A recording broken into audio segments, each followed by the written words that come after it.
Welcome students to your economics class. As you remember, in the last class we had taken up the chapter poverty. We had already discussed the concept of poverty. We also dealt with the concept of poverty line.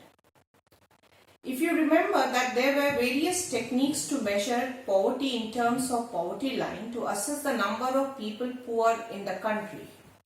Two of the measures that were taken up was in terms of measuring the per capita income of the people and to measure the per capita calorie consumption of the individuals. And we also tried to measure their expenditure making capacity. The criteria was the consumption expenditure capacity of the individual.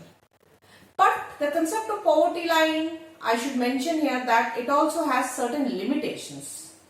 Like, number one, poverty line measures the extent of poverty in a country in terms of per capita income, which is either measured in terms of money or in terms of calorie requirement. Thus, it only takes into account your income and asset level to measure your well-being in terms of fulfillment of your requirement. So, income cannot be the only measure to assess the well-being of an individual. And number two, apart from income and consumption, there are other basic amenities like drinking water, sanitation, then access to good educational opportunities, employment for all.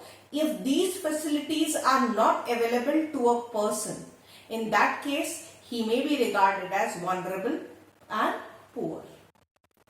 Also, there are certain social indicators to indicate that a person is poor.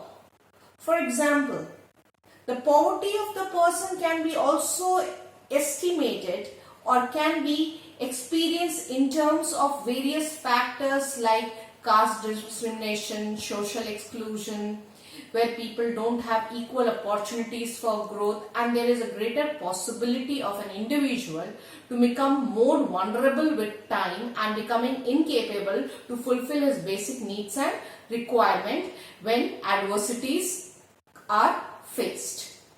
So, despite of the fact that poverty line is a very good initiative to measure the number of poor a country has, but it too has a limitation. Now we would further proceed with the topic poverty and we would try to find out what are the factors responsible for poverty. But before that, let me explain poverty as a vicious circle. As you can see, vicious circle of poverty. If we define vicious circle, it refers to a situation of self-reinforcing forces in which there are certain factors that are related in a circular way and results in continuation of poverty and underdevelopment. So let me explain what this vicious circle means. There is a circular chain effect relationship. That means a particular factor becomes a cause for something. As a result of this factor, certain changes or effect can be experienced. And that effect in turn becomes a cause for another problem. So this chain of cause, effect and effect becoming a cause for another perpetuating problem is known as a vicious circle, creating a trap-like situation from which it is difficult to overcome. For example, if a person is poor, he cannot afford to have proper spending on maintaining the minimum consumption requirement. Since he cannot afford to fulfill his minimum consumption need, he is unhealthy. He suffers from health hazards. Since he is unhealthy, he is medically unfit, his working efficiency is reduced. Since his working efficiency is reduced, he is underpaid. Since he is underpaid, he cannot provide himself with other necessities like education to his children, etc., etc. Since he cannot educate his children have a greater probability of becoming unemployed and then again culminating into poverty. So where poverty gives rise to a problem, socio-economic problem, that socio-economic problem leads to another problem. This chain effect relationship of that problem leading to a trap-like situation where there is a greater possibility of a person remaining poor and becoming more and more poor with time is known as the vicious circle of poverty. Now we are going to deal with the causes of poverty. So we'll take up the causes of poverty one by one. So let us deal with the first cause, rapid increase in the population. As the population is increasing, number of labor force or the workforce is increasing. The labor force is increasing, but employment opportunities are not increasing in the same proportion. As a result, giving rise to the problem of unemployment. When a person is unemployed, he has no or less income in hand to take care of his basic minimum needs. As a result, he tends to become poor. Low level of national product. When the national output or the GDP is less, automatically a major portion of the GDP is spent on fulfilling the basic necessities of the masses, leaving a low level of saving. A major chunk of the national income is used to fulfill the basic necessities and welfare programs, thus reducing this level of saving and thereby reducing the level of investment, which could help in further capital formation and generation of national output or income.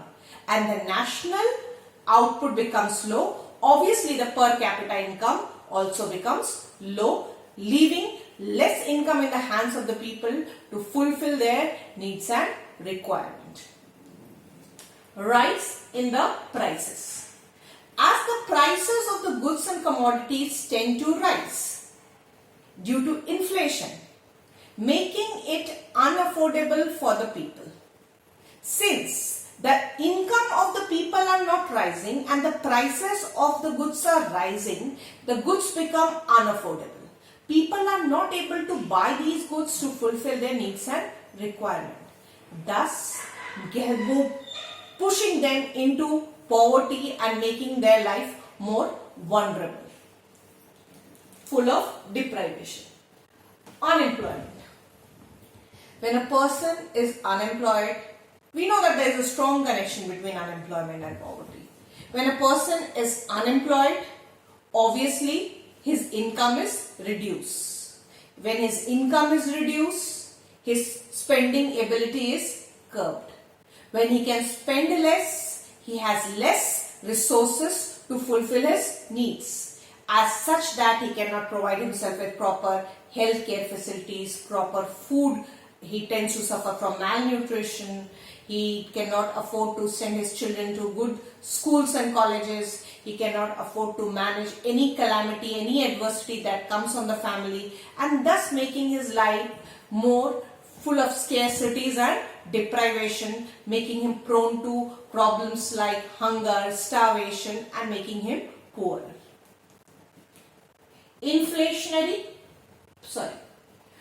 Then we have a low rate of growth. The low rate of economic growth. When the growth rate of the economy is slow, that means the agriculture sector is not modernizing, the agricultural techniques are primitive, industries are not being set up on a rapid scale, on a mass scale. In that case, what happens? There is not proper expansion of service sector or tertiary sector taking place. The infrastructural development is poor. As a result, employment opportunities tend to reduce. There is more than required number of people engaged in our work.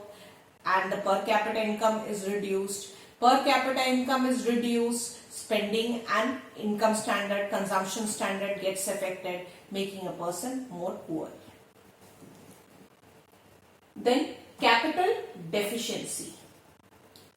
For taking up any production activity, to initiate any investment, capital is needed. India being a poor, capital scarce country, it becomes difficult for a country like India to take up production on a large scale, generate larger national income, larger national output, making India poorer. Rural indebtedness.